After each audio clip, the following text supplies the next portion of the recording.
The Detroit Okay, Lions. okay. So the Detroit Lions, man, Brad Holmes, man. I love Brad Holmes, man. I've agreed with with everything. Unlike you, I've agreed with everything that Brad Holmes has done. Uh, no, since he's been here, man.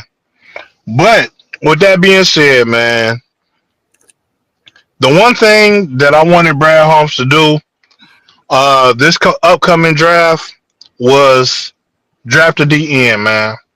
And it seems to me like you can see in every press conference, Brad Holmes, just like me, everybody was asking Brad Holmes about a edge rusher, and you could see that Brad was visibly agitated every time that he was asked about an edge rusher, and clearly was like, "Hey man, I need to stop asking me about this edge rusher. I'm gonna do what I'm gonna do. No, leave me alone about this damn edge rusher."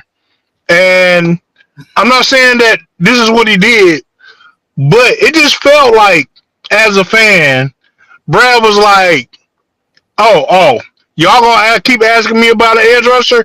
I got something for y'all. I'm gonna show y'all. I'm gonna show y'all what Petty can be like." And I mean, because he did everything that we thought he was gonna do. He drafted every position that we thought he was gonna draft, just out of order. And he drafted an edge rusher almost. You may as well say the last round. And it just seemed like it just seemed like pettiness. You know what I'm saying? And at the end of the day, you know what I'm saying? I give the draft a B minus. Only because of the order that he took everything in. I give the draft a B minus. I've given every other draft he did an A, but this one I give a B minus. And yesterday he said that to make me calm down a little bit. Yesterday he said that y'all don't have all the information that I have. It's hard. It's easy to make a decision, looking from the outside in, because y'all don't put as many hours as we put in looking at these guys, and y'all don't have all the information. Y'all only have a quarter of the information that we have on everybody here. And he is absolutely right. He is absolutely right. But he also said that he took the best player available, and there were no edges there. And every pick he made, it just seemed like there was a better player available, and all those guys were edges. So that's where I'm at with it, man. What are your thoughts on the draft? I'm excited because I could put my bad guy hat back on now. But it may come as a surprise. But I'm with you. I'm actually a little bit higher than you. I would probably give this draft a B. I go back to the Hendon Hooker draft. It's crazy. I call that the Hendon Hooker draft because he's like the least productive person from that draft. But still, the Hendon Hooker draft. I remember we was texting that night, man, and he took Laporta, and I damn near just threw my phone down. And he was like, tight end, and I was just like, and stuff was going on, and then you hit me with, he took Hooker, and I was all the way back in, and I was amped. And like I said, it was the greatest draft ever. Not because of Hendon Hooker, come to find out, but that's what I was feeling that night. So excited about that. But all that to say, man, like, it made sense, but it's not what we wanted at the time. And then you fast forward, and it was like, all right, yeah, he was right. Now I will give him credit for that. On that. That's where I will give him the most credit for. But where I am irritated by primarily the fan base that just tells me, like, hey man, close your eyes and trust everything you're doing because you don't know what you're talking about. And it's like, all right, couple things here, right? Couple things. Let me rapid fire it. Brad Holmes says that for the fans that wanted Myles Garrett, Myles Garrett, Max Crosby. Okay, yeah, Myles Garrett. For the fans that wanted Myles Garrett, Max Crosby, Trey Hendrickson, Joey Bosa, guys getting desperate. Joey Bosa, you know, Reggie White, Lawrence Taylor, for all these guys that wanted these peeps send me out Rice.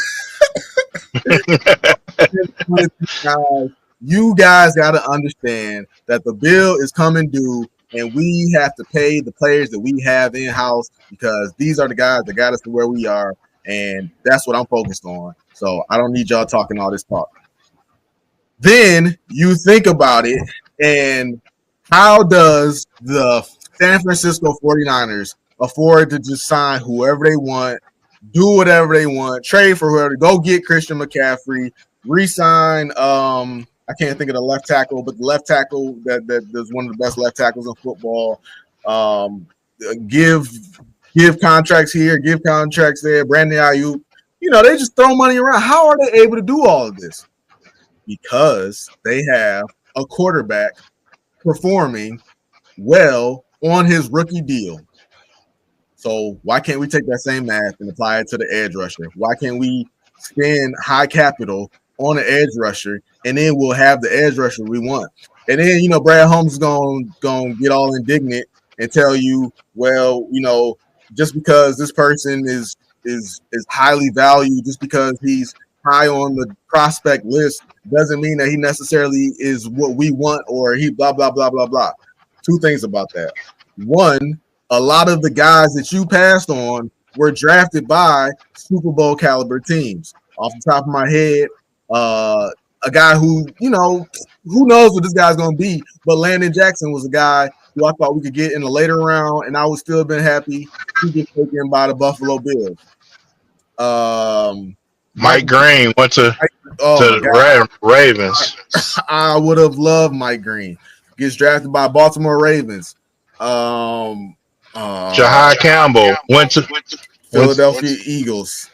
You know, so you know, yeah, we were 15-2, but I'm telling you about guys that are in AFC championships, teams that are in AFC championships, teams that are perennial conference winners. You know, we finally won our second conference back to back over how God knows how long.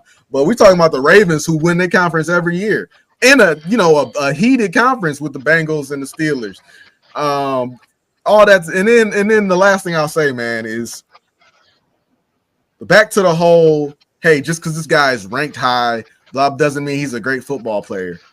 The best pass rusher that Brad Holmes has ever drafted came number 2 overall. I mean, everything else every other pass rusher he's drafted has been a miss. It's been a miss. James Houston was the second best pass rusher that he drafted, and he gave you half of a season. And that was a discount draft pick that was just nobody thought would be anything, and he flashed for half a season. So it's like, Brad, you can't just keep on ignoring a pass rusher in the first round when your most successful pass rusher has been drafted in the first round. I mean, make it make sense. Yeah, man, and I'll say this. So Brad wants to make it seem like, because you said this to me earlier, and I was like, yeah, that's not what it is. Brad wants it to make it seem like, oh, you guys, what are you guys counting Aiden Hutchinson out because he had a broke leg? We still have Hutch. No, what's wrong with Hutch? Don't you guys want to replace Hutch? And it's not that we're saying we want to. No, he's taking it out of context. Not no one is saying we want to replace Hutch or that we don't think Hutch has it anymore. What we're saying is, and what I've heard everybody say, I've never heard anybody say phrase it like what Brad is saying. What I've heard everybody say is, we want a guy to complement Hutch on the other side of the field, and we will be unstoppable. You will have if you got a guy not as good as Hutch, but almost as good as Hutch on the other side of the field, your pass rusher will be elite. And that's where everybody's at. No one is saying they want to replace Hutch. No one is saying that Hutch is not getting it done on that side of the field. We want a compliment for Hutch. So for him to make it seem like everybody's is tripping and no and oh, you guys just want an edge rusher just because no, we want the main piece that's missing from this team because running backs elite. For me, safeties elite. Cornerbacks damn near elite. Linebackers, they up there. They I ain't gonna call them elite, but they up there. You know what I'm saying? Line, offensive line, elite. Receivers, elite. You know what I'm saying? So the only position that I can say that we're lacking at is the other side. We have one elite defensive lineman. I mean, edge. Can we get another elite to make it complete on the other side of that? And that's where we're coming from, Brad. No one is saying that. No one is trying to put pressure on you, saying that you're not doing a good job. But for you, it just seemed like you took it personally, man.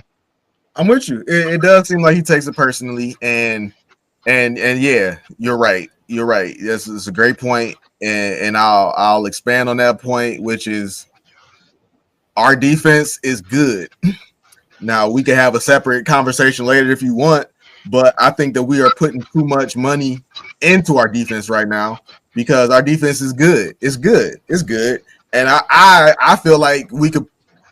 I feel like we could piecemeal some stuff together instead of throwing out contracts and extending these players. But that's a whole different conversation. What I'm gonna stick on the point, I'm gonna stick to the point, and I'm gonna say what Brad is doing, right, is we got the offensive side of the ball and the defensive side of the ball. Now, I'm sure everybody will agree when I say you can have a fantastic offensive line, you can have a fantastic running back, you can have fantastic receivers. But if you don't have a quarterback, then your offense is not going to do anything. And on the flip side of the field, the biggest position on defense is the edge rusher. Because if you have an edge rusher, that's going to upgrade your safeties. That's going to upgrade your defensive backs. That's going to upgrade your linebackers. That's going to upgrade everybody's job because it's going to speed up the clock on the quarterback and make everybody's job a little bit easier. And this is just simple math. I learned it in kindergarten that if you have one and you have another one, now you have two. And by math, we're even speeding up time even faster on the quarterback because we got pass rush coming from this side and this side. Now time's going to go even faster. So even if Hutch is getting to the quarterback in 3 seconds, hey, if you got another guy that's getting there in 5 seconds, that's going to you can put those numbers together. And that's going to affect the whole game. That's going to affect the whole offense. That's going to affect the whole defense. Everybody on that field is going to be affected by those two pass rushers and not just the one. So it makes no sense. And to further go back to the point about how they have all the information, I get it, man. And I'm not even talking to Brad when I say this. I'm talking to the fans that just get so indignant when anybody dares question Brad not picking up an edge rusher in the first round. Brad is going to do what he's going to do, and he's got to do what he's got to do because that's his mindset. But as fans, me and you, we just hope that he is open. You know, you don't ever want anybody to be set in their ways. You want people to constantly be trying to get better and realize what may be a mistake is a mistake. If it is a mistake, acknowledge that it's a mistake. And if it's not, hey, cool, you right, go ahead, go out there, do your receipt segment that you like to do. It's all cool and everything. But the point is, you have all the information, but there is a phrase in sports called paralysis by analysis. You might have all the information. You go over the information with a fine-tooth comb over and over and over and over and over again to the point where you are finding stuff that's really not even there. Like you said, as Sam Darnold once famously said, I'm seeing ghosts out there. You are finding flaws in this guy that might not even be, he's not gonna be this fit for the locker room. You know, these are human beings, man. Like, yeah, he might be a little rough around the edges, but hey, can he play ball? And does he want to win? And if we could check those two boxes, then maybe we should take a chance on this guy and bring him into the locker room, and maybe it'll work out. And if it don't work out, it don't work out, and then you could go ahead and go back to that. But you haven't even invested in making that mistake or taking that chance. And that's just where I'm at, and what I would love to see him do. Like, you got to let go of some stuff. Are you trying to win, or are you trying to build? Are you trying to build a country club, man? That's kind of what it feels like. Yeah, man, and exactly, and I will say I differ on the contract thing. You know what I'm saying? I like our guys. There are a couple of guys that I'm willing to let go of on the other side of the ball, but one thing I will say is last year, before everybody got hurt, our defense was playing at a top 10 level. You know what I'm saying? So I will give them that. And with that being said, man, despite all the things that all the complaints that I had, if those guys that Brad passed on hadn't been there, I would raise my grade up to probably a B plus or even an A minus on the guys that he picked, because there are some good guys in there, man. Based on what we have. And speaking of these guys, man, what are your Detroit,